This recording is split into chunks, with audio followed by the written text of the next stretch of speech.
Good afternoon, everybody, and welcome once again to Wallace Civic Center, just off John Fitch Highway here in Fitchburg, Mass. It is Hockey Night in Fitchburg on FATV. I'm John Gugerty, joined, of course, by Dan Bolek. And Dan, today, Fitchburg Monty Tech High School takes on Greater Lowell Nashoba Tech, and the Red Raiders come in with an undefeated record. Indeed they do, John. 6-0 on this season, coming off that win 4-1 against LAS last week. It's the only they haven't played since that game. Riley LeBlanc with 2 goals in that one. Cody Berkio, Kyle Gendron with a goal each. Devin McGivern with 28 saves. Another great performance for the Red Raiders. You mentioned Dan, Fitchburg Monty Tech has not played in a week.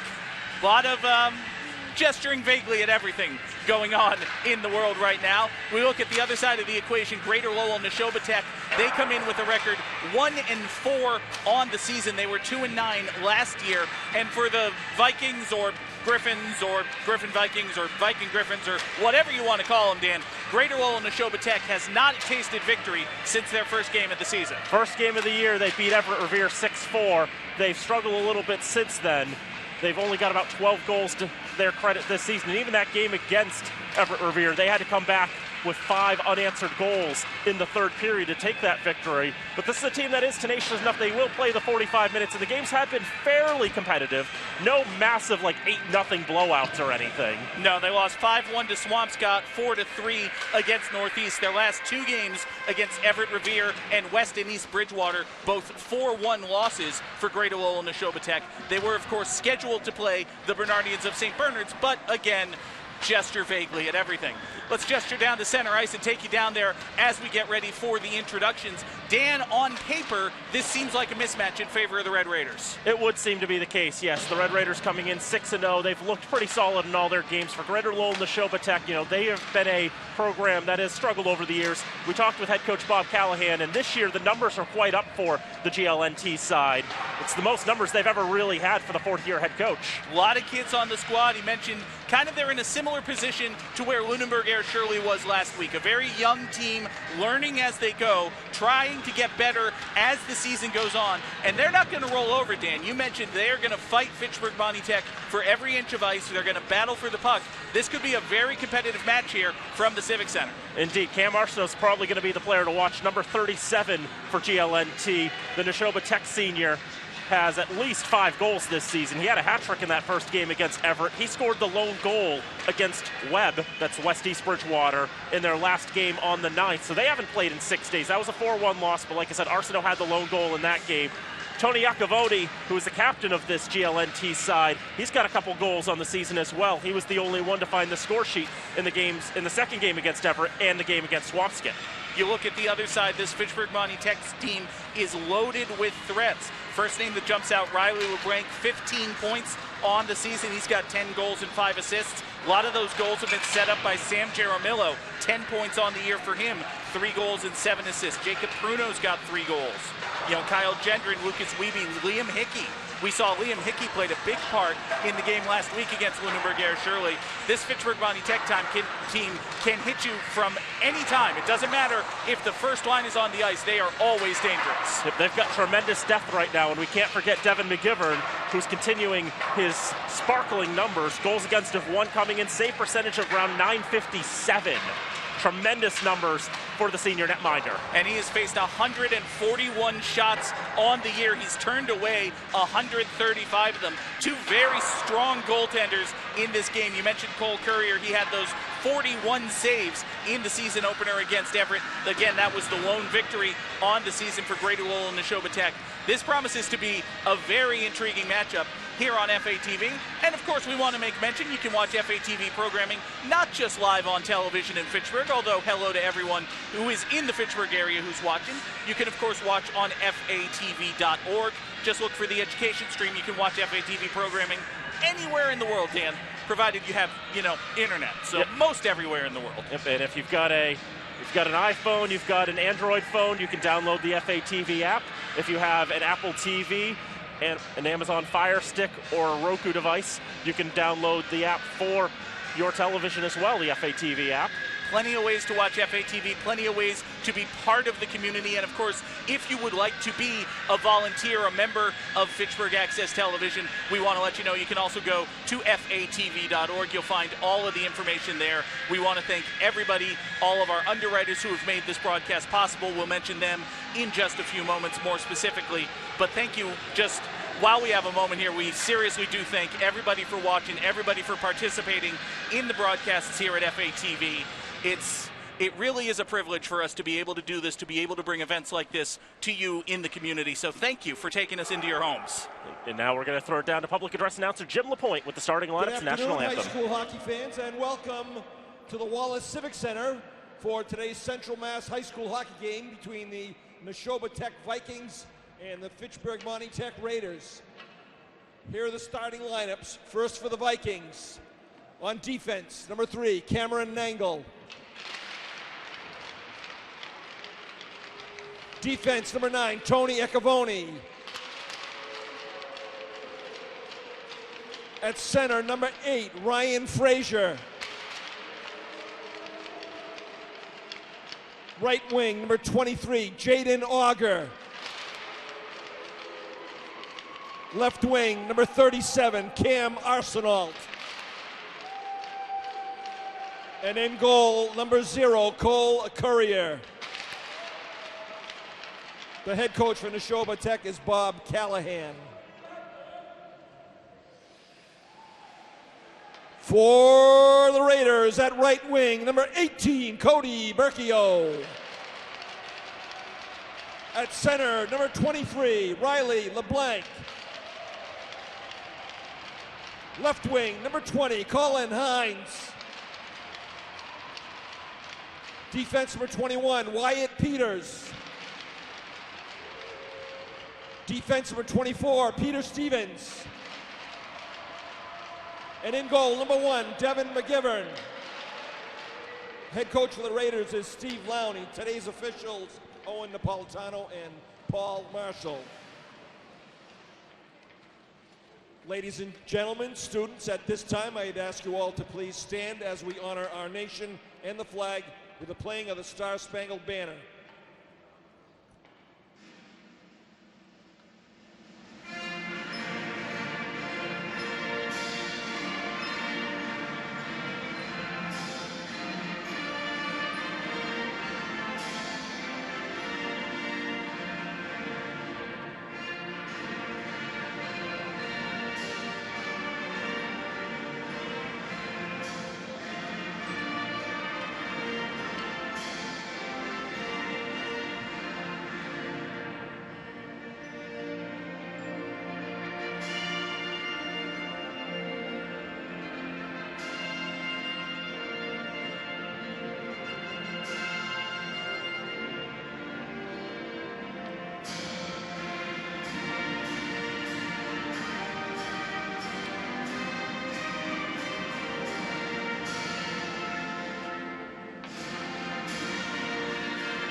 Hockey Night in Fitchburg here on FATV. I'm John Gugerty, joined once again by Dan Bolak. We mentioned we want to thank our underwriters who make this and every remote production possible. FATV's remote productions are underwritten by Workers Credit Union, Rollstone Bank and Trust, UMass Memorial Health, Health Alliance, Clinton Hospital, the Sentinel and Enterprise, Unitil, Fitchburg State University, and Minuteman Press. Thank you so much to all of them. Want to send thanks once again to Travis Falk, bringing you all of the sights and sounds of today's game, running camera and audio at the same time, because dang it, he's just that talented.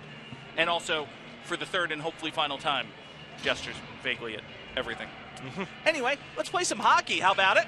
Fitchburg High, rather. There's one in the swear jar for me. Fitchburg Monty Tech, there's another in the swear jar for me, will be the home side this week. They're in their home whites, trimmed with red.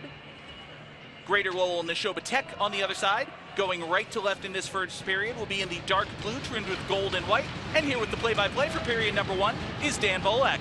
Thank you very much, John. Puck is down. We're underway here from Fitchburg, and quickly storming into the zone with a backhand chance were GLNT with Jaden Auger. Couldn't get a good shot off. And a quick pass up ice. Colin Hines trying to get that on his backhand behind his back, essentially. Able to settle it down as he battles there with Cameron Nangle. In the left wing corner, Riley LeBlanc for the Red Raiders. Trying to center for Hines. One-time feed. Loose puck in front. Jamming away at it. Cole Courier able to cover that one up. Cody Berkio had a golden opportunity there, Dan. It was a very juicy rebound, but he just couldn't tell where the puck was. He had his stick about 1.5 feet to the right of where the vulcanized rubber block was. He had a good chance to put it in the net, couldn't capitalize.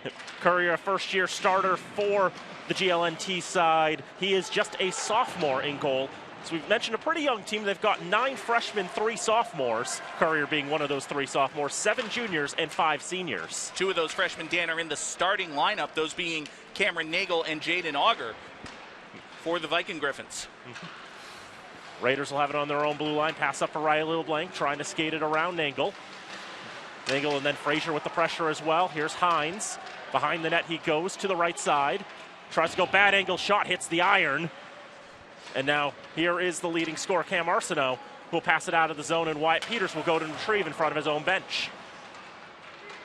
Riley LeBlanc on the far side in front of the penalty box. It's all himself there trying to beat everybody on GLNT, but for Viking Griffins, just a bit too much to get past. I think LeBlanc feels he has a real advantage over Cameron Nangle. The first time he drove, he spun him around and knocked it down to the ice. The second time, he made Nangle lose his stick. We're going to have to watch that matchup as it develops, as we have a whistle here. I think the puck went out of play, maybe struck a GLNT player here on the near side boards. We're set up on the visitors' side of the ice here at the Civic Center. That's why the Falcon is upside down. They painted it so it could play to the home side, but they put the press box on the visitor side. That makes sense, I guess. They've done that most of the years that they've had that Falcon. There was one year they did it the other way around, but it only lasted for 1 year. Of course. In the left circle, trying to get a shot on towards Devin McGivern was Jack Donovan. Ultimately, not much he could get. Only 1 shot on goal officially credited in the first 2 minutes. As here's Jacob Pruno up the right side. Drops off in front for Liam Hickey. Goes off his blade in an unkind direction away from the goal, but he had a great opportunity there. A lot of pressure there from the Griffin Vikings as it's dumped in on a hop. Cole Courier will stick it along to the left wing corner. Cal Norris trying to play that along. Ryan Lieneberry just got his skate in there, otherwise Norris would have been able to clear that. And here is Lieneberry, goes to the left point for Plunkett. He gets the shot off, that's cut down in front, hit a body in front of the cage. Hickey for Lieneberry, shot rises high. Pruno trying to play it off the boards, gets the shot off, toe saved by Courier. 4 times now in the first 2.5 minutes, Dan, Fitchburg Monty Tech has had golden opportunities off of rebounds, and they have not been able to capitalize. Courier's having a lot of trouble controlling that puck from the initial shot. You got to believe the Red Raiders will capitalize sooner rather than later. And Jacob Pruno is going to the bench. He lost a skate blade, and he had to, on one knee, push himself to the bench. As here's Arsenault. He gets the shot off, first shot of the game for GLNT, and that is gloved by McGivern.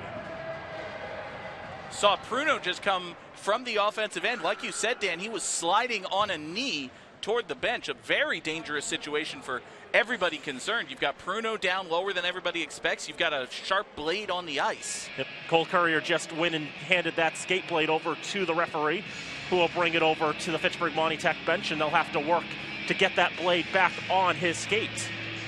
11:57 to go, first period, no score. Shots 3-2 in favor of Fitchburg Monty Tech. Cole Howard trying to make the pass out of the zone. That's kept in at the point, shot towards goal. McGivern covers in, does not wish to continue play there. He'll take the face off. The shot there taken by Christian Blanchette. I think Peter Stevens was a little surprised that McGivern didn't just give him the puck. Goalie instead decided to hang on to it, get a face off.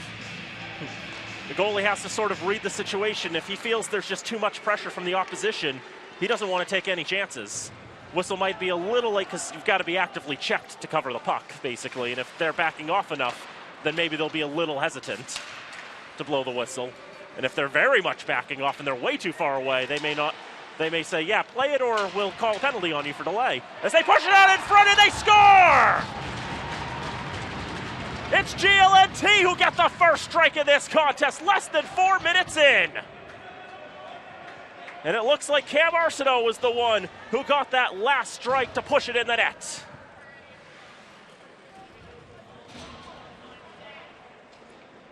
Came pretty much out of nowhere. Puck was loose behind the net, just came forward. Arsenault was in the perfect position.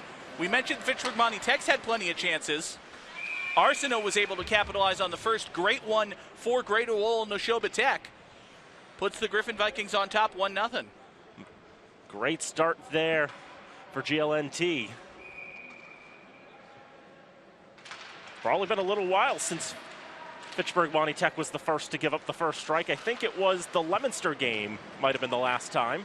No, it had to have been the last time, as they've only given up one goal since that game until today. And we all know when that goal came, it was in the LAS game, and it wasn't the first one, so yeah. First time since the Leominster game that they've conceded first. But we've seen how much Fitchburg Monty Tech has been buzzing. It's just a matter of turning those opportunities into goals. Really does feel like the Red Raiders have had the bulk of the opportunities here, but all it takes is a little bit of capitalization. I think that puck was played with a high stick. Indeed it was. Both referees had that one, and they'll bring the draw to the left of Courier. That was James Dixon, the alternate captain for GLNT. Just kind of got his stick a little bit more than parallel to the ice, and you can't do that. That was Frazier assisted by Arsenault at 3:39. And although Arsenault might have been the one who had gotten that towards goal, they've said Ryan Frazier got the last touch on the way into net, so he's getting the goal. One of the two alternate captains for the Griffin Vikings, along with James Dixon. Tony Iacovoni, wearing number 9, is the captain of this GLNT side. But for my count, that's at least the first. Weren't able to get a complete tally of all the goals that GLNT has scored this year, but I don't have Frazier down as having any. He might have had one of the 3 goals that I couldn't find any documentation for in the opener against Everett Revere. But other than that, he's not one who's gotten on the score sheet too much, but he'll be very happy to have that one. Draw comes to the left of Courier. There's the shot from Stevens that's stopped by Courier. And the rebound eventually cleared out to the red line. These feel like Chekhov's rebounds at this point, don't they, Dan? That's another one that was right there in front of the net. And as you know about Chekhov, it's like, if you're going to put those juicy opportunities, at some point, you've got to deliver. Here's Cam Arsenault on the near side in front of his bench at the red line, dispossessed by Liam Hickey. It'll go into the right wing corner. Pruno, he's got that skate blade fixed. Puck is flipped out of the zone, down the ice. Not going to be icing.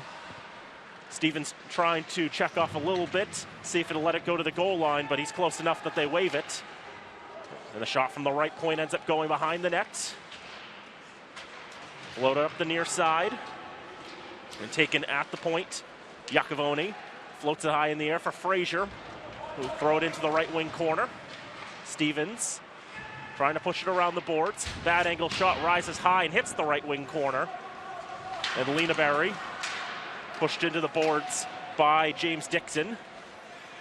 Dumped back in, but now the defense, as lines are changed, will take control of it for the Red Raiders. About 6 minutes gone in this contest. 1-0 GLNT in front. We mentioned at the top of the broadcast, Dan, Greater Lowell and Nashoba Tech, very dogged, never going to give up on a game, and that has been on display here in this first period.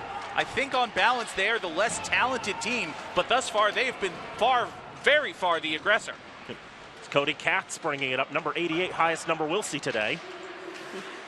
Lost the handle, and now Cameron Nangle from the red line will push it in. So the high and low numbers are on the ice. You mentioned 88 Katz, and of course Cole Courier in goal wearing number 0. Yep. You'll never see a number lower than that. And that's, well, that's Captain Obvious speaking there, isn't it? The Globetrotters might have had a guy wearing -1 or something. Here's Hines with a shot saved by Courier. He wasn't sure where it was. The rebound popped into the slot. Raiders reload, reset another shot. That's turned aside as well. Into the right wing corner. That's going to be a penalty. You can't just go dumping a guy into the boards like that. I think they're going to get Cal Norris for interference.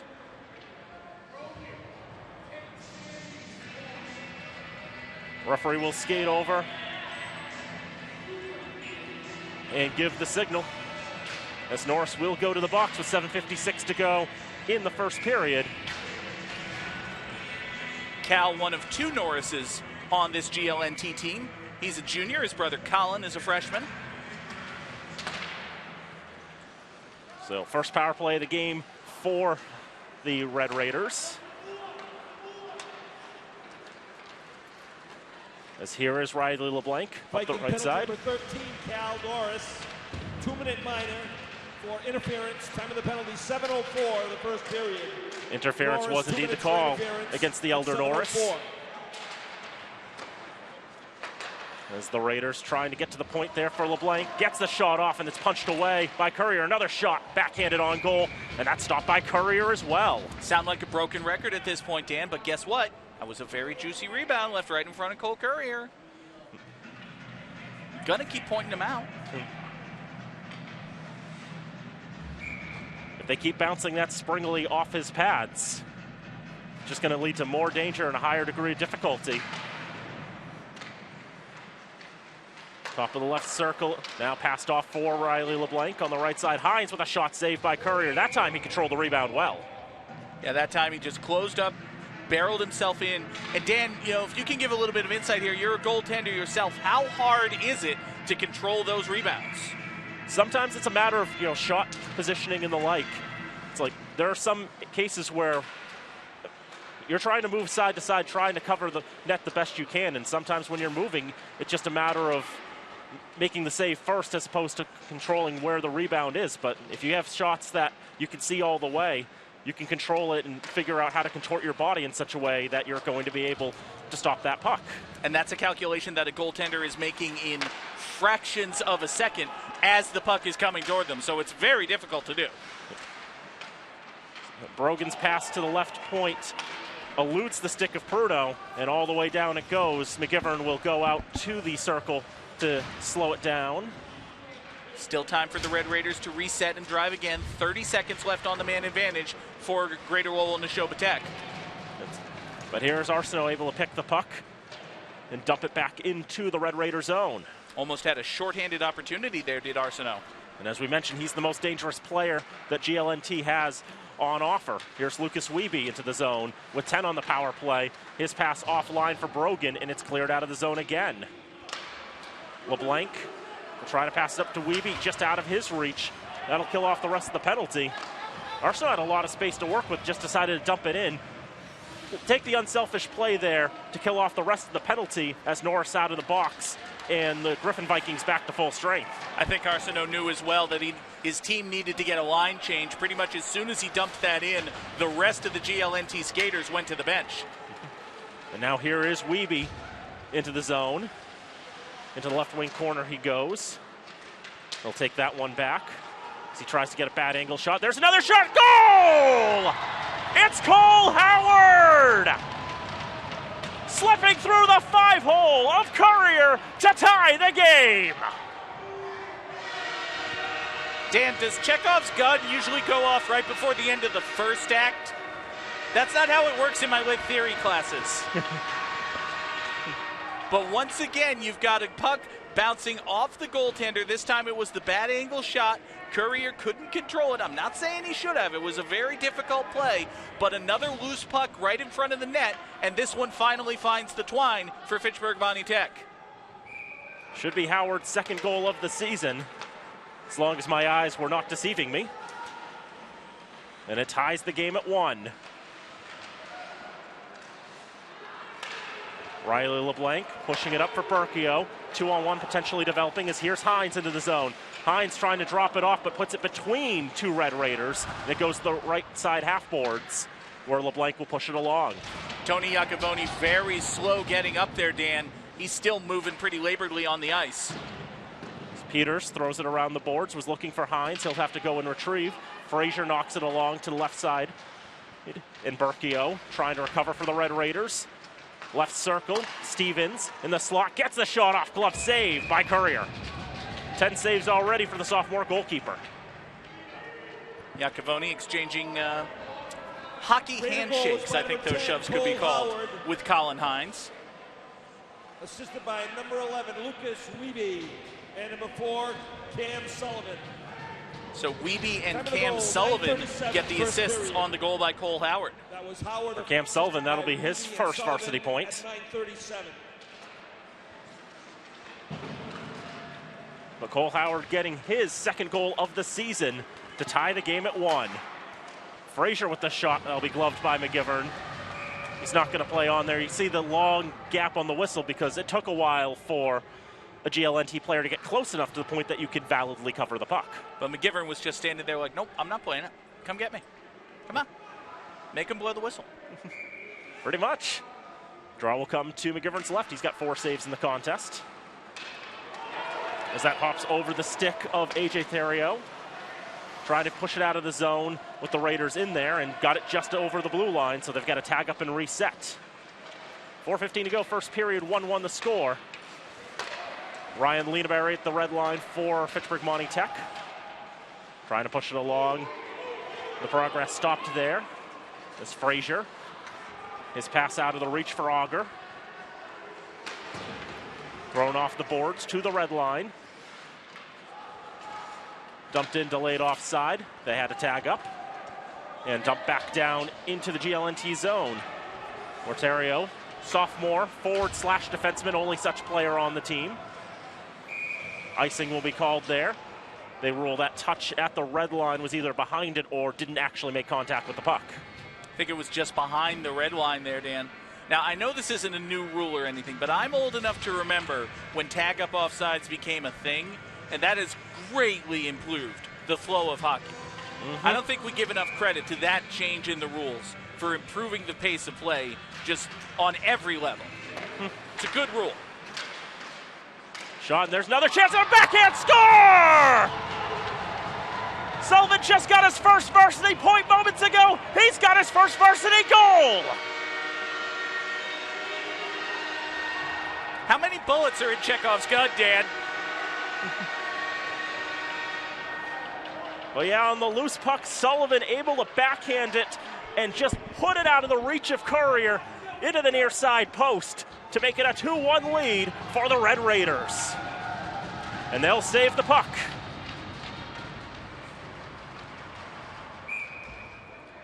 Two strikes in less than 2 minutes time for Fitchburg Monty Tech, and they've turned a deficit into a lead.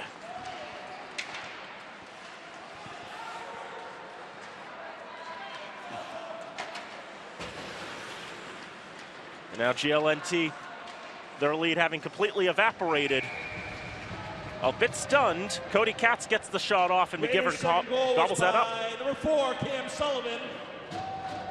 Assisted by number 11, Lucas Wiebe, and number 8, Zach Plunkett. Lucas Wiebe and Zach Plunkett credited with assists on the goal. That's Wiebe's second assist of the game already. And Plunkett will get his first varsity point at 11:25 for that assist as well. Now some chances out in front. 2 shots there on McGivern from James Dixon. McGivern turns them both aside, and of course the Raiders taking exception to the extra shots at their keeper. I think I would be very surprised if we did not see multiple players on both teams sent to the discipline dome for this one. There was a lot of pushing and a lot of shoving well after the whistle there. Yep. Looks like they're going to send Cody Katz of GLNT, and I believe that's Zach Plunkett, who just got his first varsity point. He will not serve his first varsity penalty. He's familiar with that part of the rink. So those two will both come off 8 and 88. The referee was very displeased with their conduct. Will stay 5 aside. Very demonstrative. As the going 4-on-4 when you have matching minors like that is a college and an NHL thing. It is not a federation thing. So we stay 5 aside here. With 3 minutes to go in the first period. 2-1, Fitchburg Monty Tech in front. Berkio trying to reach out with the stick and get that redirection, but the puck goes just wide. Stevens with a shot that beat Courier, but did not find its way into the back of the net. Now cleared down the ice, and Stevens goes and retrieves for the Red Raiders. Thrown around the boards for Hines. Penalty number 88, Cody Katz. Raider penalty number 8, Zach Plunkett. They get 2 minutes for roughing. Time of those penalties, 11:52, first period. That was Katz for the Vikings, Plunkett for the Raiders. So roughing is the penalty against 8 and 88 respectively, as offsides called on the last play. 2:32 to go, first period, 2-1, Fitchburg Monty Tech in front. And we're seeing a great example of the Red Raiders' depth. We mentioned that top line there for the Raiders. Looks like Sam Jaramillo, I haven't seen him today. I haven't seen him on the ice once. May not be available for today's contest. We saw Cody Berkio move up to the top line there to replace him. But we know that line is dangerous, has produced a lot of points this year.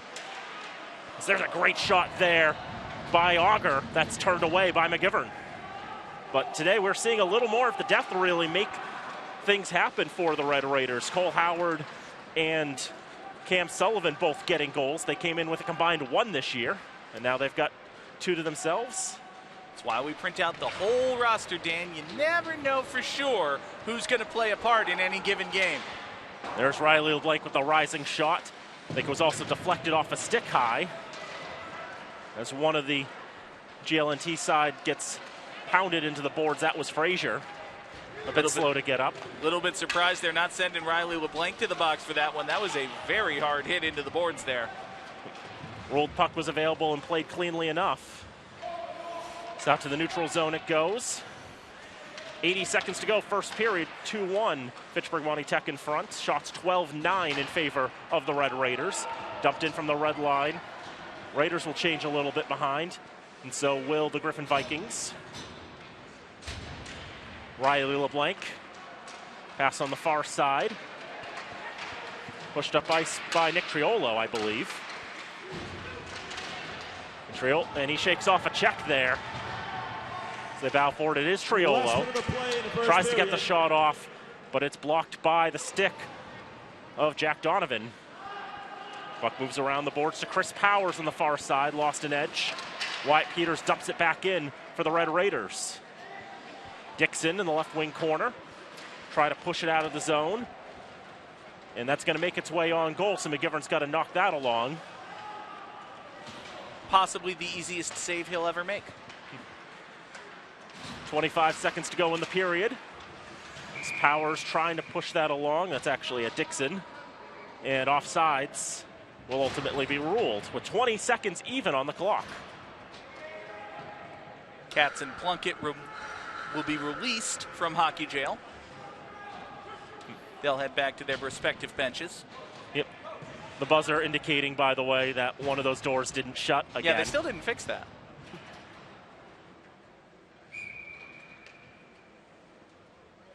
Draw will come outside the Raiders zone. Sullivan for Stevens. Will go D to Brogan. Bide their time for one last rush up ice. Under 10 seconds to go in the period. Wiebe trying to backhand it softly. Iacovoni tries to clear it. Pulled down by Brogan. Tries to get in position for a shot.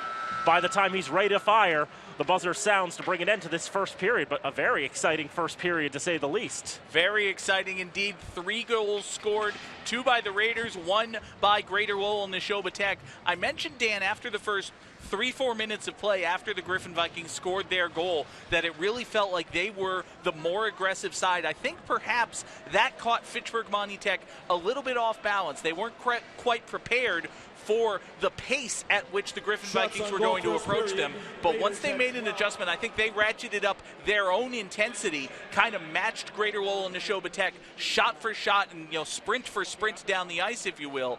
Once they did that, you saw on the ice, Fitchburg Monty Tech was able to get a couple goals. I do believe they are the better side, and if it's been a very exciting first period, though. A lot of opportunities on both sides, a lot of aggressive play. Like, this is good, fun hockey to watch. And, of course, one of the challenges, especially for a young team like Greater Lowell and Nashoba Tech, is whether or not you can keep that pace up for 45 minutes. That remains to be seen. We are 1/3 of the way through this one. Fitchburg Monty Tech leads 2-1. We will take the first intermission alongside everyone else here at the Wallace Civic Center. Easy for me to say.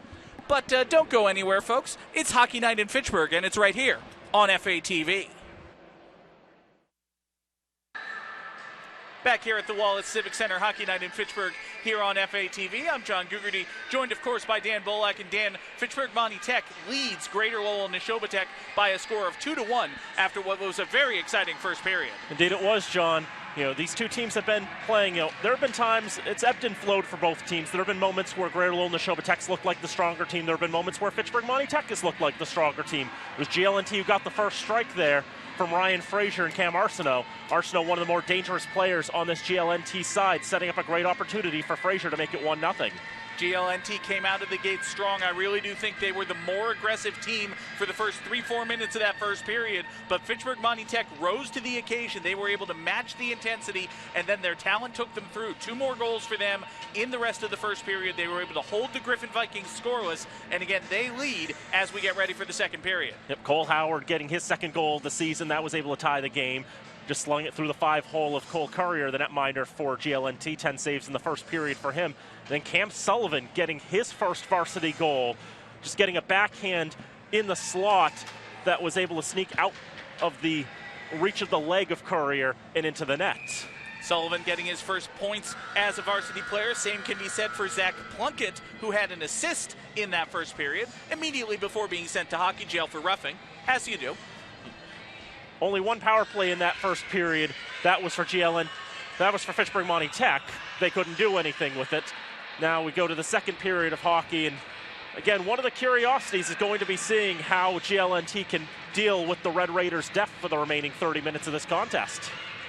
And we saw a lot of aggression from the Griffin Vikings early on. We've seen a lot of names deep on the roster for Fitchburg Monty Tech. It'll be interesting to see how this one plays out. As we get ready for the second period puck drop, faceoff is controlled by Fitchburg Monty Tech. They're going right to left here in this second period. Again, wearing the white trimmed with red. Greater Lowell Nashoba Tech wearing dark blue trimmed with gold and white. Both very attractive sets of hockey sweaters. Indeed, looking very sharp on the ice tonight. Driven in there for the Griffin Vikings by Ryan Frazier, loses the handle. Now in the back right corner as we look at it here. Comes out to the blue line. Fought for there by Berkio. He controls, tries to clear, hit his own man. Still trying to clear. Fitchburg Monty Tech can't get it out of the blue line to save their lives. Guys are falling all over themselves. Berkio will give chase. We got a penalty coming here. It's going to be against GLNT. As Fitchburg's touched it up and they're still playing on. Now it's finally touched up there by Jaden Auger. And the Red Raiders will get their second power play of the game. Less than a minute gone here in the second period. There's another for the swear jar, John. This will be Ryan Frazier going to the box. He will sit. The Red Raiders will have the power play. And the faceoff will come all the way down in the offensive end for Fitchburg Monty Tech. We see the Raiders out there with that 5-forward offense too. Very aggressive when they're looking for opportunities on the man advantage. Cleared out quickly by Auger. Fitchburg Monty Tech will regroup. Pruno sends it forward for Hines. Tries to gain the line. Can't get past Norris. Cal Norris will send it in. Played off of McGivern. 2 minutes tripping at 50 seconds. Very aggressive penalty kill here from GLNT. Hines gains the zone. Will take it back behind net. Spins around looking for somebody. He'll send it out to the point for LeBlanc. Sends it in blocked. And once again, the Griffin Vikings clear. James Dixon that time got it across the line. Fitchburg Monty Tech will reset. 1:15 to go in the power play. Into the offensive zone. Shot from the blue line goes wide. Battled for along the near side board. Poked loose. Now up in front of the net. Shot deflected wide. That was Berkio took the shot. Hickey tried to capitalize from the bad angle. Couldn't do it. GLNT clears. 50 seconds to go in the power play by the time I finish this very long sentence right about now. No shots on goal officially for the Red Raiders thus far on the man advantage. Already one shot in this period for GLNT. Shorthanded opportunity here. This is Dixon who won the puck. Sends it back behind the net. Fitchburg Monty Tech will clear. 3-on-2 for them if they hurry. They are in fact hurrying. Hickey takes the shot. Save made and held on to by Cole Currier. We mentioned those rebounds in the first period came back to bite Courier a couple of times, but Dan, you also mentioned that when a goaltender has time to set his feet and see the puck coming in, he's more likely to make the catch, and Cole Courier did just that. Yep, take the shot there. It's like gives Courier a little bit of time to read that through, and his glove hand looks pretty solid. Face-off on the far side to the left of Courier, cleared out by the Griffin Vikings. No icing, of course. They remain shorthanded for another 20 seconds. Fought for along the near side right boards. 2 Raiders on 1 Griffin Viking, but I suppose Griffin Viking is 2 animals, so that makes it even. Fitchburg Monty Tech finally win. They'll try to get one more advantageous stretch here. Shot blocked. Collected on the near far side point, rather. Turnaround shot blocked away. GLNT will clear. They have a 3-on-1 if they hurry. They choose not to. Taking it nice and slow. Shot from the point is turned away. Steered back behind the net. This is Frazier with the opportunity. He loses the handle. Sends it back for Arsenault. Arsenault can't grab it. Fitchburg Monty Tech will clear. They'll dump it into the offensive end. Berkio will give chase. Sent now back along the far side board, just outside the zone, and played offside by Fitchburg Monty Tech. Was held right there on the blue line, Dan. I thought that was offside. No, they're going to keep the play going. Guess they ruled not much of an advantage gained on that, so they held the whistle. But they had every right to blow it there, I think. I think everybody on ice was a little bit surprised that they kept the puck live there, but keep it live they did. Now back to the far corner. Nefty skating there. Shot goes high. It was a very good performance by Hickey. Sadly, nothing came of it for him. Centering pass for Howard, can't capitalize. Another shot in front of the net. Turned away there by Courier. I think one of those plays there, Lucas Wiebe, he's gotten himself well involved in the game today. He's got 2 assists and had a great scoring chance there as icing called against the Viking Griffins. Lucas Wiebe has been all over the ice thus far, as we are 20 minutes and 4 seconds into this one. Actually, 19 minutes and 4 seconds. 10:56 to play here in period number 2. Imagine how math was last year when we were playing 2 22.5-minute halves. That does not sound like fun. I don't like that. Why did you do that? I mean, I know why you did that. I'm gesturing vaguely at everything, but why would you do that? I actually didn't hate it. I liked the idea of only having 1 break in the long period. Just, it felt right to me. Well, it might be something for future committees. Backhand shot goes up and in. Very nice backhanded goal there. It was set up by Cody Katz. Greater Lowell Nashoba Tech has tied this game at 2. Puck just pinballing around there in the zone, changing direction every which way. Difficult to track, and then eventually when the shot finally makes it in the direction of McGivern, it ends up going top left corner. Very challenging for a goalkeeper to deal with there. And well done by Greater Lowell Nashoba Tech to equalize the score. So this game is once again tied 2 apiece as we approach 10.5 minutes to play here in the second period. Sent back behind the GLNT net by Cal Norris. Won there by the Red Raiders. Centering pass, shot goes wide. Couldn't tell if Courier got a hand on that or if maybe Riley LeBlanc just didn't get the shot he wanted. But Dan, he had a gaping wide open net. Jack Donovan. Assisted by number 88, Cody Katz. Time of that goal was 4:19. Jack Donovan, the goal scorer for Greater Lowell and Nashoba Tech. It's the freshman. May well be his first high school goal. Could very well have been. Wasn't paying enough attention to see if they saved the puck for him. But yeah, on LeBlanc's shot, I think he just got a tough release on that one. Just not quite in the spot on the blade that he wanted it. Because, yeah, he had a lot of room to shoot at. Colin Hines with the centering pass. Can't get past Courier. He'll be sent back behind the net. Hines will gather again. He'll try to find another connection. He'll leave it off for LeBlanc. LeBlanc trying to send it back to Hines, who once again sends it to LeBlanc. This is easy when there are only 2 names. LeBlanc will confuse matters, send it out to Plunkett. How dare he?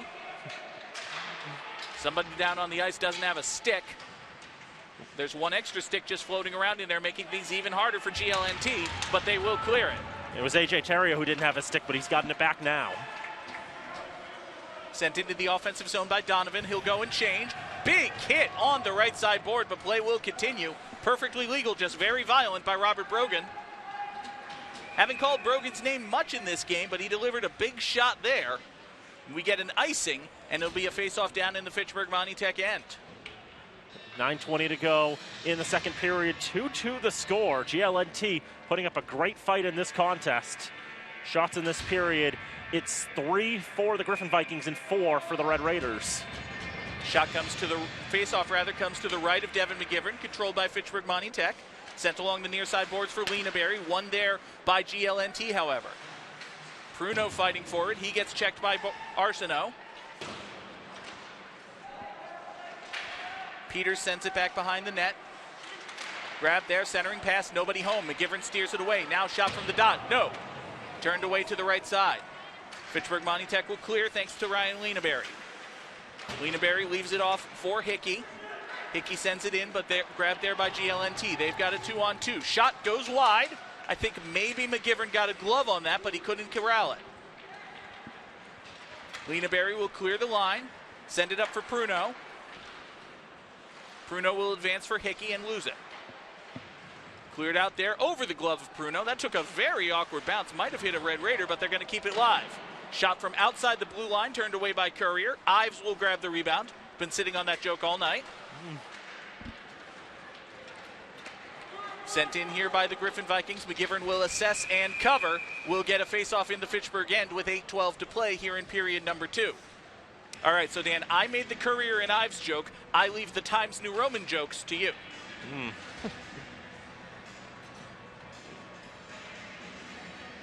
I'm just looking over this roster. How can I make that joke work?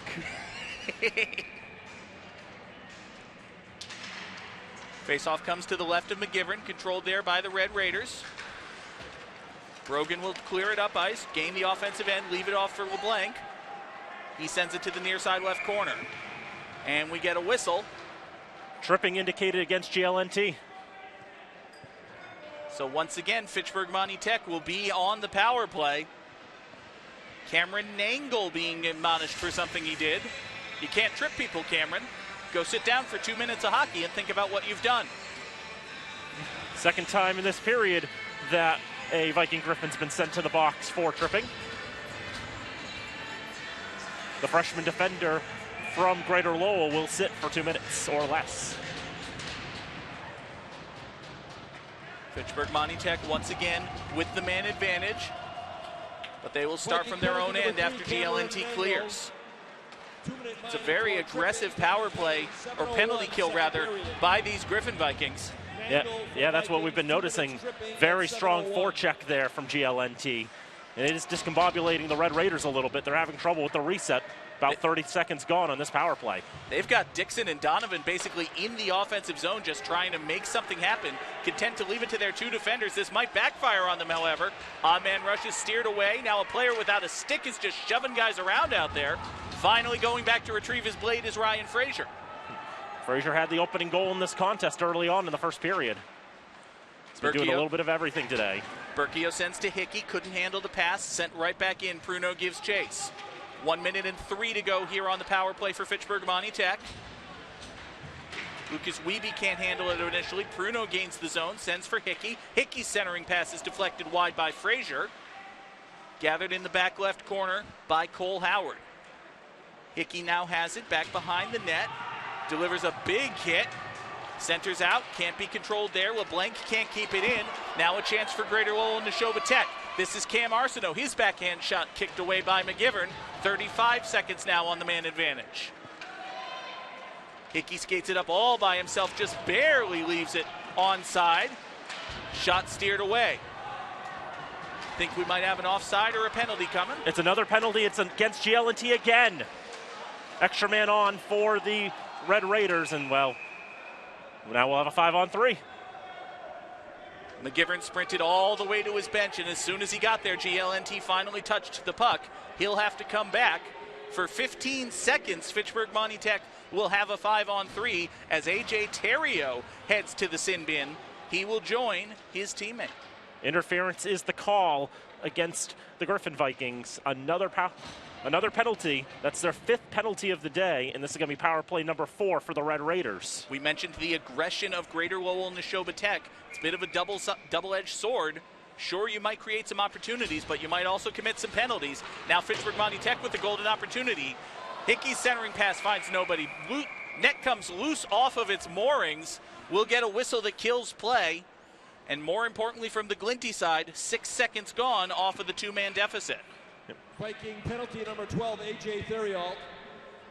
2-minute minor for interference. Time of the penalty. That was definitely, I think, fortuitous for GLNT. Red Raiders were threatening and then some. Face off won by Hickey. Shot off the post. Rebound. Goal! Liam Hickey took the rebound off the post, put it in the back of the net with 6 seconds left on the 2-man advantage. So kill that penalty. Fitchburg Monty Tech now has a 3-2 lead, and they are still on the power play. To score that one, too, with 6 seconds left on the 5-on-3 means now a minute 51 of power play time. And you could see the Red Raiders were buzzing and then some with that 2-man advantage. That one going off the post, I think the players thought for just a brief moment they may have gone in, but Liam Hickey made sure there'd be no mistake. It was Colin Hines who took the initial shot. He beat Cole Courier. He did not beat the right post as he was looking at it, but the puck came out perfectly. A stick-perfect centering pass by the post. Liam Hickey did not make a mistake. Now 2 quick covers by Courier. One off a blue line shot, one off of the face-off. We've got 1:46 to play in the power play for Fitchburg Monty Tech. Again, they lead 3-2 as we are just under 6 minutes left to play here in the second period. Greater Lowell and Nashoba Tech has been playing shorthanded for what feels like forever now, and they are still shorthanded. They managed to send it all the way back into the Fitchburg Monty Tech end. Pruno advances for Hines. He'll gain the blue line, 3-on-2 for FMT if they hurry. Hines takes the shot, save made by Courier, rebound steered wide. Now Pruno will try the shot, it'll go high and into the netting, and will kill the play. 1:18 left to play on the power play. There's a lot of P's in that sentence, Dan. A lot of those sounds that your mouth has to make. Plotsives, I think they call those. Plosives. It's long. Assisted by number 20. Rubber baby buggy bumpers. Rubber baby buggy bumpers. You need. Second period. Face off comes to the near side boards. Bruno will keep it in. Looking for someone. Sends it back for LeBlanc. LeBlanc shoots. Steered away by Courier. Hickey couldn't capitalize that time. Pruno sends back for Hickey. Hickey centers. LeBlanc has it. His shot save made by Courier. Rebound. Pruno scores! Jacob Pruno on the rebound. Fitchburg Monty Tech had a 2-man advantage. They scored to make it a 1-man advantage, and they score again. Let's go back to even strength with a 4-2 Fitchburg Monty Tech lead. That was just another live puck coming off Courier this time instead of the post. And Jacob Pruno right there on the spot like Liam Hickey was moments ago to pot it past. The only difference, Dan, was that the rebound came off the goaltender instead of the post. It almost looked like a mirror image. Jacob Pruno in the perfect spot, gets a perfect setup and a wide open net, and he buries it to double the lead. Just under 5 minutes to play now here in the second period. Greater Lowell and Nashoba Tech back to even strength, find themselves down by 2 goals, but they don't have the puck. This is picked up by Wiebe. He'll try to take it in behind the net. Can't find anybody there. Wiebe tries the wraparound, loses the handle. Shot goes just a little bit wide. Shot by Howard doesn't find the net. Brogan will keep it in.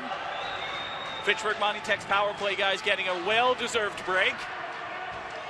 I tell you, the GLNT bench is besides themselves, Dan. They wanted 2 or maybe 3 penalties on that exchange. Now we finally get one coming. It's going to be against the Red Raiders.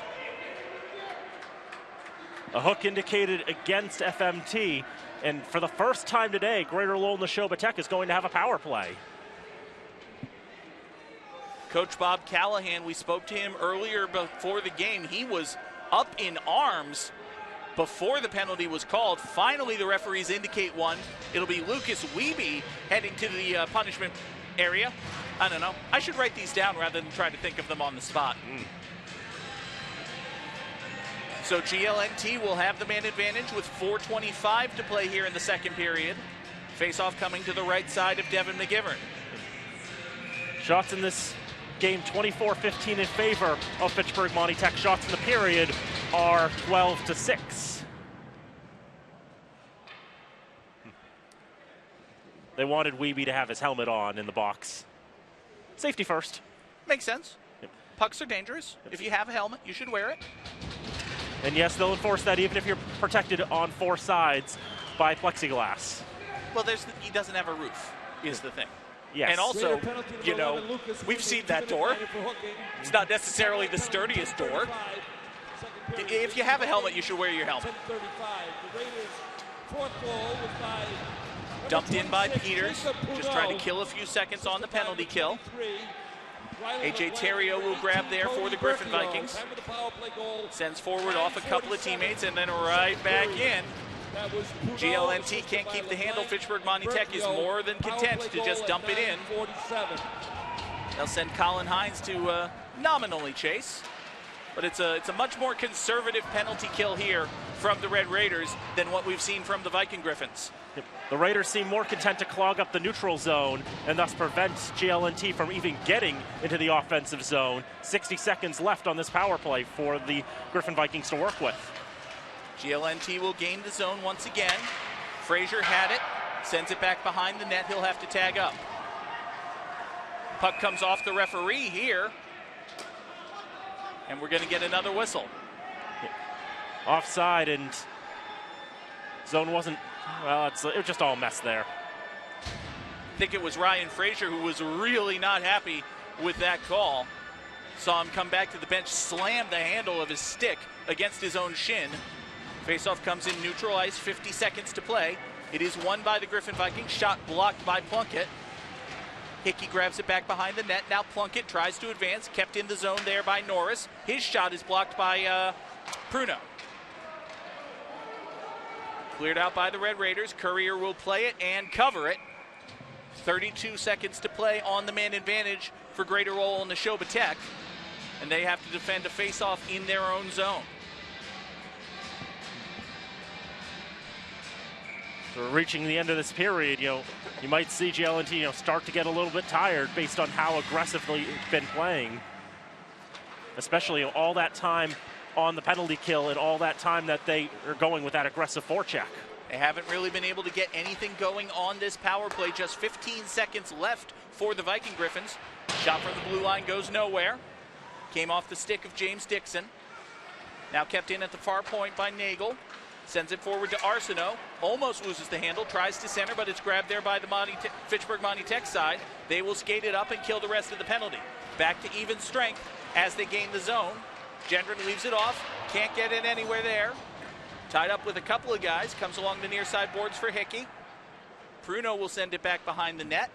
Steered further along by Nangle. Kept in on the far side. Now Nangle will try the near side as he still tries to clear his zone. Kept in on the near side by Plunkett. LeBlanc shot save made by Courier goes back behind the net. Finally, GLNT will clear as they come to the near side boards and change up. Just dumped in there by Dixon. He'll go get a breather. 1:45 to play here in period number 2. Fitchburg Monty Tech leads 4-2. LeBlanc does a great move, gets by his defender, tries to get past the goalie. Shot, no! Save made by Courier, and the net came loose as well. That was incredible open ice skating by Riley LeBlanc. Made his defender look silly, and then he was one-on-one with the goaltender. Courier hung with him, and he was able to get the puck steered away, and then the net came loose. Just tremendous moves by Riley LeBlanc to manufacture that breakaway, but just as tremendous was Cole Courier staying with him. I thought for sure it was going to be 5-2. He was moving side to side, looked like he was at any moment going to fall over, but he never quite did. Great work there by the sophomore goaltender Courier. Against, of course, the Red Raiders' most dangerous goal scorer in Riley LeBlanc, who's got 10 goals on this season. Just under a minute and a half to play now here in the second period.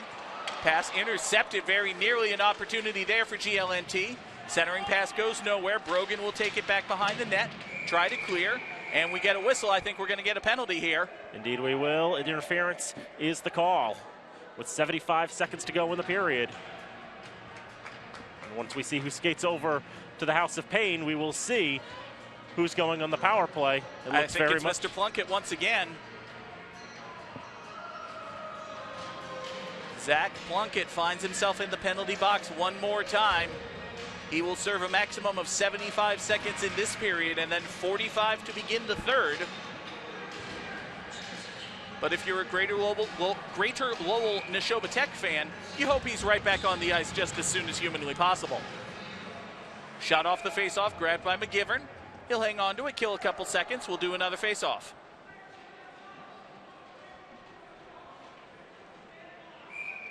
Shots on goal in this period have greatly favored Fitchburg Monty Tech. Overall, they're 26-15 in favor of the Red Raiders. 14-6 they are in this period in favor of the red and gray. Hickey clears. Courier comes up to play it. Was being chased there by Raider LeBlanc. penalty number 8, Zach Plunkett. 2-minute minor for interference. We go under a minute to play here in the second period. GLNT on the power play. Got to think they would love to get a goal here. Go into the locker rooms down just by 1. Try to send it up for Katz. Can't handle it. And it'll just be cleared out by Stevens.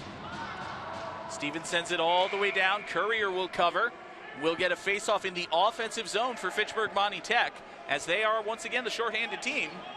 But hey, offensive zone face-off is an offensive zone face-off.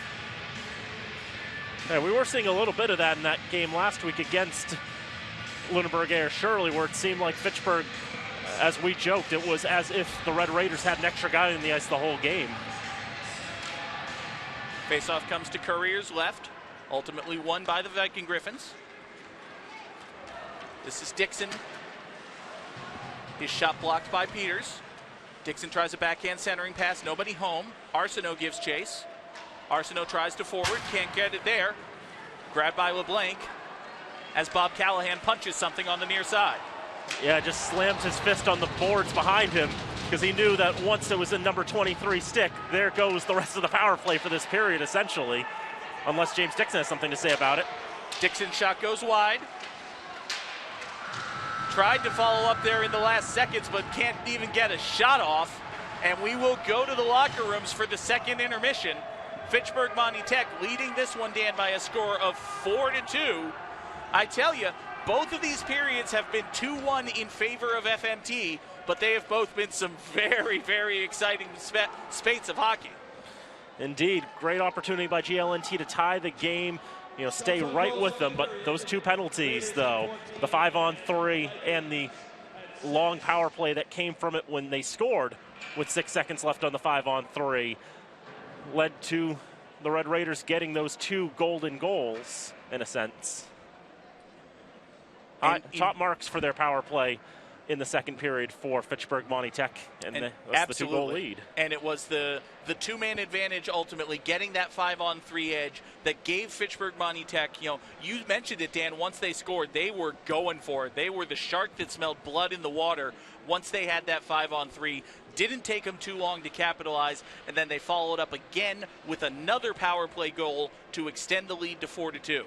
Now, on the other side, for Greater Lowell and Nashoba Tech, if you're Bob Callahan in the locker rooms right now, you've got to be saying, look, boys, we scored the first goal in this game. We scored the first goal in the second period. We've got the power play. If they can get a goal in the first 45 seconds of this third period, that gives them a lot of the way, obviously, back into this game. You've got to think that GLNT is going to be very aggressive when we come back for the third period. They've definitely had the pace of play, it looks like, in the opening minutes of a period. It's just been a matter of trying to sustain that. After all 4 of Fitchburg Monty Tech's goals have come in the last 6 minutes and change of the period. Later in the period, the second half of the periods, and not early on. It might be that aggression from Greater Lowell and Nashoba Tech. They just can't sustain it over an entire period, but they're going to have to if they want to get back into this one. Again, 4-2 is the score. Fitchburg Monty Tech on top. We will take the second intermission break and be back with period number 3 from the Wallace Civic Center. But don't go anywhere, folks. It is Hockey Night in Fitchburg, and it's right here on FATV. back here at the Wallace Civic Center. Hockey night in Fitchburg on FATV. Fitchburg Monty Tech leading the Griffin Vikings of Greater Lowell Nashoba Tech by a score of 4-2. I'm John Gugerty, joined of course by Dan Bolak. And Dan, we still have what promises to be a very exciting third period of hockey to play here, but we're also keeping an eye on next week, because next Saturday, fingers crossed, we're hoping to have a pretty special day. Yep, we've got a triple header of action planned to benefit Jake Tebow, the Fitchburg resident and hockey player who had that tragic injury a few months ago. That's right, 3 hockey games on the slate right now. Obviously, circumstances being what they are, we hope we're going to be able to bring you all 3 of those games next Saturday. Fitchburg State University will be in action. Fitchburg High School and Monty Tech will be in action. And, of course, Jake Tebow's team will be in action as well. A triple header of hockey currently slated for next Saturday. All of the coverage right here on FATV. Yep, Fitchburg State, Westfield State at 3 o'clock. Milton Academy, Jake Tebow's old school, hosting the Pomfret School at 5:30. And then at 7:30, Fitchburg Monty Tech taking on Lunenburg Ayer Shirley for the second time this year. And all of the proceeds from all of the events taking place at the Wallace Civic Center next Saturday going to benefit Jake Tebow as he recovers from that truly terrible injury. So we're hoping to be able to bring you all of the exciting action from those games, but again, all of the exciting action from this game as well, as we refocus on center ice here at the Wallace Civic Center. Fitchburg Monty Tech again leading Greater Lowell Nashoba Tech by a score of 4-2. Each period has been 2-1 in favor of the Red Raiders, Dan, and in each period, GLNT has scored first. Indeed, and GLNT will have a bit of a hole shot in this third period. 45 seconds of carryover power play time going into this third period. They've been a team that very much has been striking while the iron is hot, and this is a great opportunity for them to close the deficit. They have looked like the more aggressive side, especially in the opening stages of each period. They're going to need that aggression here as we get ready for number 3. Teams have changed ends once again. GLNT will be going right to left. Fitchburg Monty Tech going left to right, and bringing you all the action once again is Dan Bolak. Third period underway from the Civic Center. Raiders won the draw and dumped it in and around. And now one of the challenges we saw with GLNT on the power play was they were having a lot of trouble gaining the zone. And that's going to continue here for the moment, as now they finally are able to gain the zone from Auger, trying to pass it off for Arsenault. Pass mishandled a little bit, kept in the zone by Frazier, I believe. Another shot off there, that stopped. Rebound, loose puck in the crease, does not find its way in, and eventually cleared down. Helter-skelter in the Red Raider end. Ordinarily, Dan, you would think a loose rebound like that would augur very well for a team, but Jaden Auger was unable to capitalize on the loose puck. Peter Stevens got between him and the rubber. He was able to stop Auger from putting it in the back of the net. Penalty is up, and back to full strength are the Red Raiders. With a minute gone, we saw a great opportunity for GLNT, unable to get that third goal. So here's Arsenault with the shot, and that's gloved down by Devin McGivern. McGivern made a good save on the first shot in that previous exchange, Dan. But as you said, it was helter-skelter. Everybody, everywhere, bodies falling all over themselves. Stevens and Auger got all tied up. The puck squirted away. FMT was able to clear. 3 shots in the opening 65 seconds for the Griffin Vikings. So there's a shot on. Loose puck in front! And it does not find its way in either. Looked like McGivern had that glove down and may have popped out of the glove.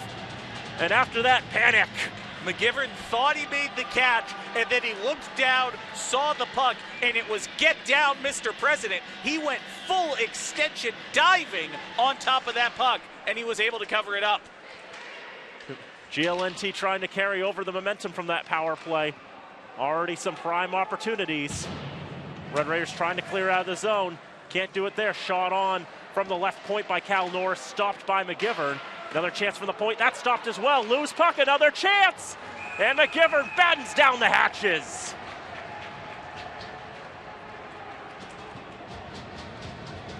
Norris took the shot, McGivern turned it away. Dixon grabbed the rebound, McGivern turned him away. Frazier came crashing in, McGivern turned him away. Already 7 shots in this period for Greater Lowell Nashoba Tech. And You can make it 8 with that shot there from Jack Donovan. He had the second goal for GLNT in this contest. What were we saying about aggression, Dan? I think GLNT got the memo. We've seen them play out strong in the early goings of the periods. It's just been trying to keep that going for all 15 minutes. That's really been the challenge. Now here's Lucas Wiebe for the Red Raiders. They haven't gotten a shot off in this period. And on the other side, Dan, for Fitchburg Monty Tech, you're almost thinking, weather the storm. Weather the storm. If we can just hold them off, they will tire out, and then we'll be able to take advantage. But of course, weather the storm is easier said than done. Indeed. Have an opportunity here from Cam Sullivan. Got his first varsity goal back in the first period. To Cole Howard, he got his second goal of the season to open the scoring for Fitchburg Monty Tech. Dumped in, and now James Dixon in his own left wing corner. Nutmegs Howard there, pushing up ice. Still Dixon. He'll take the shot from distance. McGivern has that one. Knocks it down with the glove and covers it up. Other side of the ice, Cole Courier is just saying, man, I'm glad that's not me. Kind of stinks that my team is losing, but man, I'm glad that's not me. 8 shots in this period, and they're all GLNTs right now. The number of shots for Fitchburg Monty Tech matching the number on Courier's jersey, 0. Red Raiders will be fixing to change that as Berkio trying to move it up a 2 of the GLNT side, giving him the business on the near side half boards. Puck makes its way to Brogan on the right side. He loses the handle on it. Arsenault trying to settle it on his stick, can't do so. Battling there with Riley LeBlanc. Berkio gets a shot, goes off the skate of AJ Theriault. And now out to the point, here's Brogan. He puts it on goal. Courier will glove that and eventually hold for a draw. As he gets sent tumbling to the ice as one of the Red Raiders fell into him. Well, Cody Berkio got pushed down, and maybe he could have been in a bigger hurry to get up, but I don't think there was any intent there. He just kind of let himself slide, and there happened to be a goaltender in the way. As we just mentioned, Courier wears number 0. It's a number you do not see in college hockey or a number you see in high school hockey. Or the NHL is what I want to say. You don't see it in higher levels for a very simple reason. It's a banned number in those levels. Can't wear it, not allowed. Well, this is what happens when you make decisions based off of computer programs built in 1992. That looks at 0, it's like, I don't know what to do with that. I can't do that, I don't know. It's like, all right, just ban the number. Nobody's wearing it right now, whatever. Yeah, fine. Tell Marty Baron, sorry, you can't wear 00 anymore. You've got to wear a new number. We took your number away because people can't program sometimes. It's a shot from the left point that's stopped by Courier with the glove. Saw Courier watch that puck all the way in and then just keep his eyes on it, make sure it's not going anywhere as soon as he's made the catch. We mentioned the glove hand has been really good for Courier today. It's just the rebound control is something that he'll be looking to work on and improve over time. 3:59 into the third period, 4-2 Fitchburg Monty Tech in front. As here's Donovan for GLNT, moving from near side to far side, up the half boards, finally dispossessed of the puck, and eventually GLNT getting it back, bringing it up, shot from the left point by Cody Katz, turned away by McGivern. They've now got as many shots in this period as they had in any other period. 9 in the first, 6 in the second, now 9 in the third for GLNT. On the near side, Peter Stevens battling with Donovan. And Katz with a shot. That's blockered away by McGivern. Make it 10 now. Been a great first 5 minutes for GLNT. They just haven't had anything on the big red numbers changing to control that. And another shot, and McGivern with the glove save. He'll hold on for a draw. 10:07 to go in the third, 4-2. Fitchburg Monty Tech in front. Shots in this period, 11-2 in favor of the visitors. And if you are a supporter of the visiting side, as there are plenty of here at the Wallace Civic Center, again, it's a family-only crowd for fairly obvious reasons, but there are a good number who made the trip. If you're a supporter of GLNT, Dan, you've got to be happy with the aggression. You knew that this is what you needed coming into this third period, down 2 goals. The only problem is nothing in the back of the net yet. Hines loses an edge to the left wing corner. Berkio will cover for him. Passing it out to Stevens at the right point. Stevens trying to get a shot off. It'll go wide. Berkio was thinking of redirecting it, but he knew it would be high sticking if he tried to get his stick on that. Now with players falling down behind, GLNT will bring it out of the zone from Dixon on the right side, trying to poke his way past Wyatt Peters. Not going the way he'd like as Katz tries to center. There's a stick down in the way. And the puck eventually controlled by McGivern and held for a draw. Centering pass came from behind McGivern and to his left. He grabbed that puck but kept moving. It wasn't until he was outside the crease on the right side of the goal before he finally had enough control of that the referees blew the whistle. At what point will the tides turn, I wonder? Shots 12-2 in this period, 13-2 now in favor of GLNT. Tremendous reactionary save there by McGivern. Another shot going just wide of the cage as Sullivan tries to backhand it out of the zone for Wiebe. But just out of his reach, Arsenault, most dangerous player for GLNT, had a hat trick in the season opener against Everett Revere. And you mentioned these 13 shots, Dan. They have not been gimmies for Devin McGivern. GLNT has had a number of very dangerous scoring opportunities, unable to capitalize to this point. Shots now even in this game, 28-28. With 8:40 to go in regulation time, 4-2 lead for Fitchburg Monty Tech. So many hits we've seen too in this period too. These two teams really going at a big aggressive play. And Courier can't cover it there because no one's actively checking him. You see, that's the gap that I'm talking about with the actively checking and covering it. So that was some great moves there. Just making his way up ice was Ryan Frazier. I cannot believe that Frazier got a shot off, Dan. He was spun around. He was not looking at the goal, and he still delivered a backhand shot on target. Yep. Check that for me. It was Iacovoni who got that one. I forgot for a moment who the captain was. Well, you know. But Iacovoni just making a tremendous individual effort. Ends up being the 14th shot on goal this period for GLNT. Now 15. If I keep saying that, it's just going to keep going up like that. Another great save. No icing here as Lieneberry backhands it, looking for a centering feed, looking for Hickey. But it just goes out of his reach as it goes to the near side boards now. Katz pushes it up on the right side. Dixon with a shot glove save by McGivern. Now, Dan, as a goaltender, would you rather, I imagine you would rather have the shots like that, the ones where you see coming and you've got enough time to position yourself and make the save. Is that the case, or do you prefer to rely just on instinct? Do you almost not like having all that time to think about the puck coming in?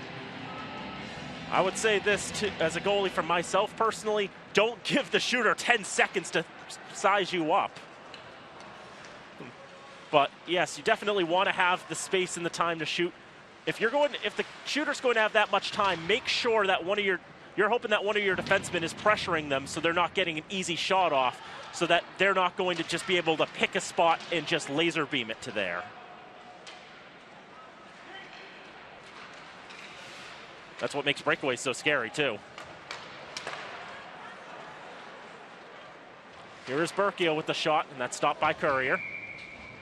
You know, a shot like that too, it's like there's a little bit of pressure, so Courier can at least read the path and know it's not going to go over there or there, because if it goes over to some of those other late spots. If he tries to put it this way, someone's going to block it. If he tries to put it this way, someone's going to block it. And he knows that, so he's got to shoot it right here. He's got to shoot it right at that spot. You read the lanes. There's another good chance there by LeBlanc, but that was blocked in front. Shaking his hand there was one of the Griffin Vikings there that was Terrio. Want to make sure I was reading his number correctly. Berkio puts it through the legs of LeBlanc, and Terrio will pick that up. Hines he did not barely keep it in the zone. He barely did not keep it in the zone. 6:44 to go in the third. 4-2 Fitchburg Monty Tech in front. Shots 30-30 in this game. And after how great the disparity was, especially in that second period, it's really impressive, Dan, for Greater Lowell and Nashoba Tech that they've been able to tie up the shot total but they would much rather, obviously, tie up the goal total. In 30 minutes of hockey, the first 2 periods, they had 15 shots. In the less than 9 minutes that have been played in this third period, they've had 15 shots. Throwing the kitchen sink, basically, at Devin McGivern, but he has weathered the storm and stopped all 15 shots. A tremendous period for the senior netminder for Fitchburg Monty Tech. As they battle forward in the left wing corner in the GLNT zone. And then at Pruno, bad angle, trying to feed Hickey on a backhand chance, but it puts it over the net. Hickey backhands again through the paint, nobody on the other side that time. Howard with the shot. And an arm save by Cole Currier. Pushing up ice now is Jaden Auger. Auger shakes off a man, gets a shot, looking for the redirection on the doorstep, but missed the mark. Push down the ice, no icing there. They wanted to feed Arsenault on that last chance.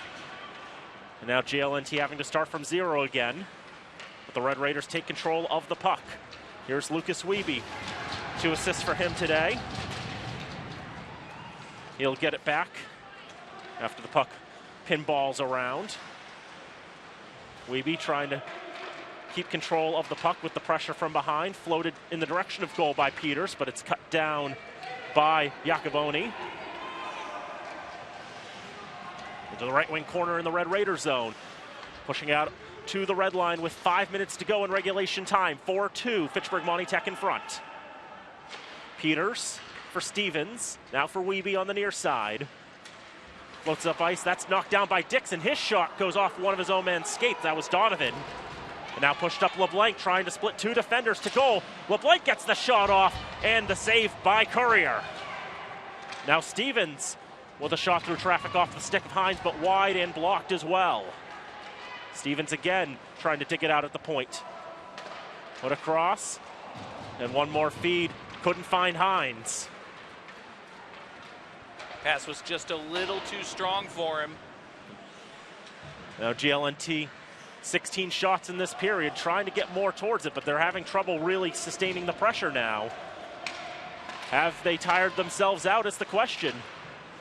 This has been a very fast-moving third period, Dan. There have been very few stoppages, and what few there have been very quick. There have been no penalties, no timeouts. Feels like maybe 15 minutes of real time, if that, and it's been more than 11 of hockey time.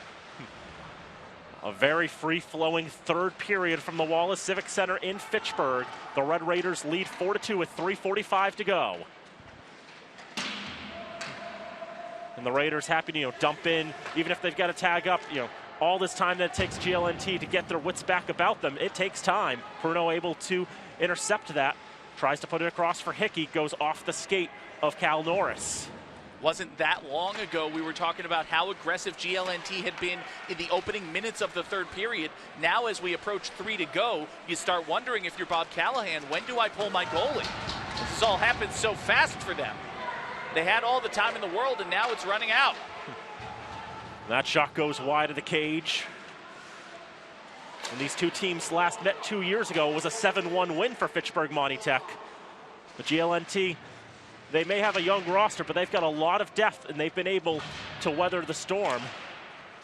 That shot gets through a bunch of legs, eventually makes its way to Currier. He's able to make the stop there. I think Currier wanted to cover up just to get a break, but by the time he had the thought, it had been... the puck had squirted away from him. Did someone just throw a stick up to the ceiling? Someone, I think, used their stick to dislodge someone's stick that flew 15 feet in the air, and that is against the rules. Saw a timeout indicated as well, but they're going to send a Red Raider to the penalty box. You cannot do that. Zach Plunkett gets penalty minutes 5 and 6. Stick very nearly hit the roof. Yep. This will be the last time he sits in the sin bin today, because if he commits another penalty, he'll be given an automatic game misconduct. 8 minutes of penalties in a game get you thrown out. That's reasonable. But now we will get that timeout, as you'd previously mentioned. And really, this might be a good time to pull Currier. Taking timeout. I mean, if you're going to do it, you've got an offensive zone face-off.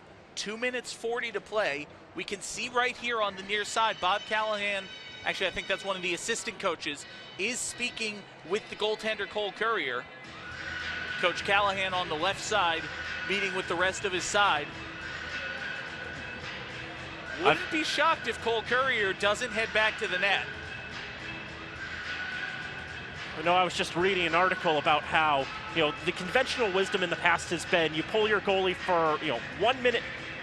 1 minute to go for every goal you're down was the old conventional wisdom, but there's been research done that has shown that it's way better to pull him even earlier than that. I would say, it's something that we've seen a lot of in a lot of sports, just generally be more aggressive. If it's fourth down in football, go for it more often. If you're trailing in hockey, pull your goalie more often.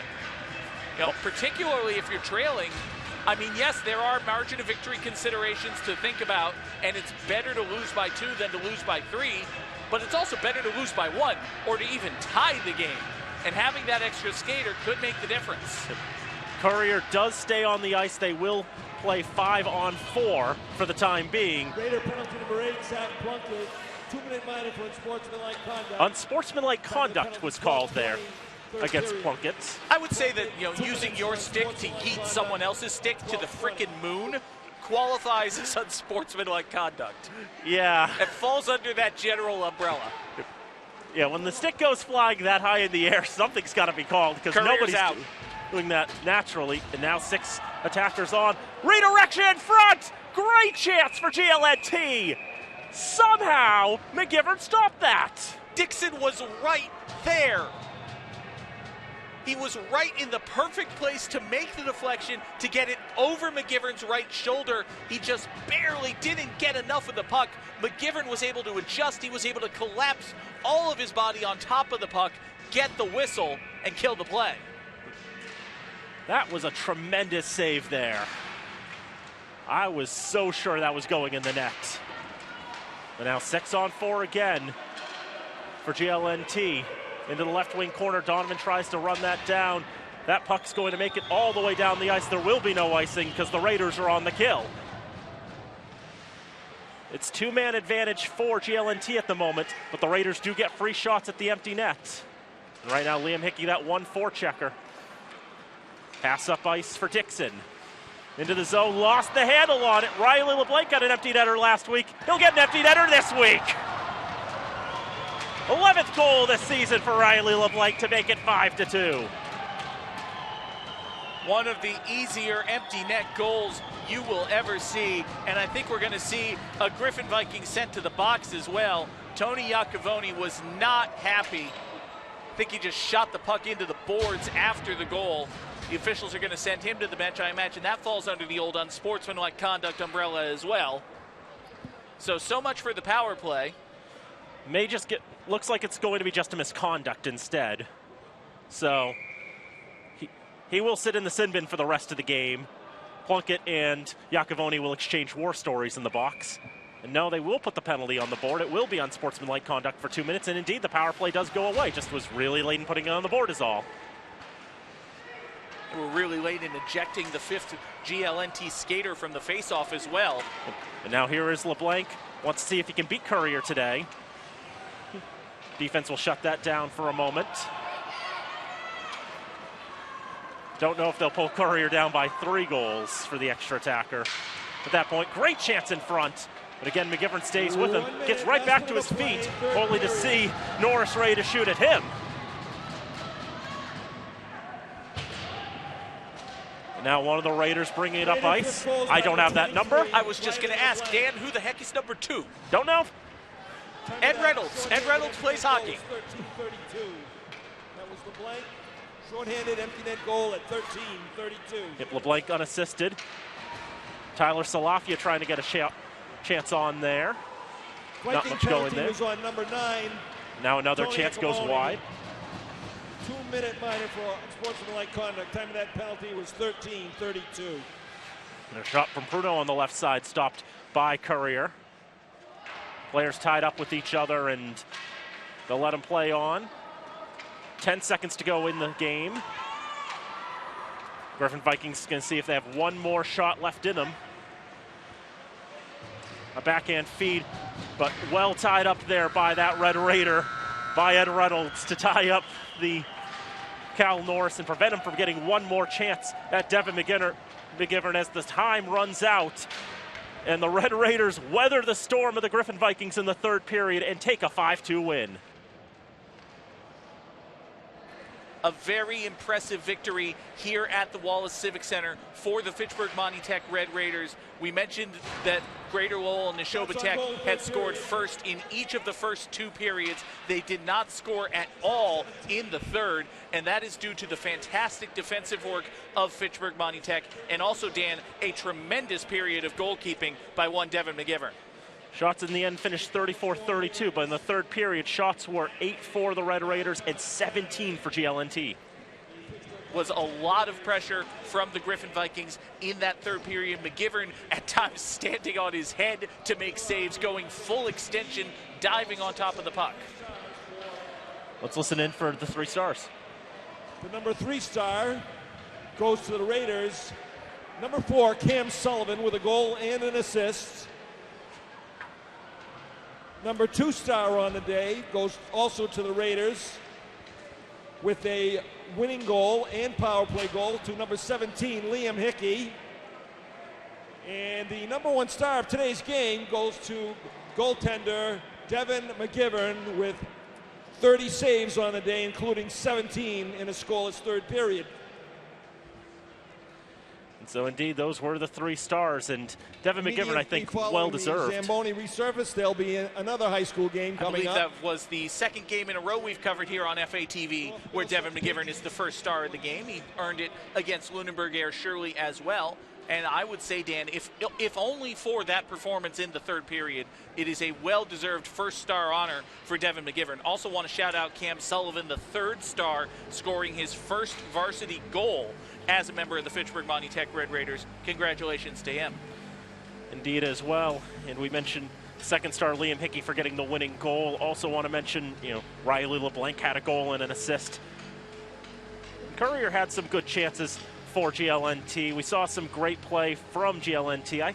Dixon was a player I was pretty surprised about. He didn't get on the score sheet today, but James Dixon was one of those players that I thought was really getting into the swing of things. Dixon had a really good game. Cam Arsenault came in as dangerous as advertised. Ryan Frazier, Tony Iacovoni. There's a lot of promising players on this GLNT team.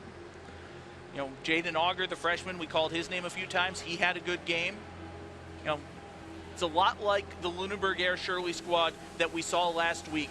And, even Bob Callahan, the head coach of GLNT, was first to say it. This is a very young squad. It's an improving squad. Next year, hopefully, for GLNT will be better than this one. But they're a pretty darn good team.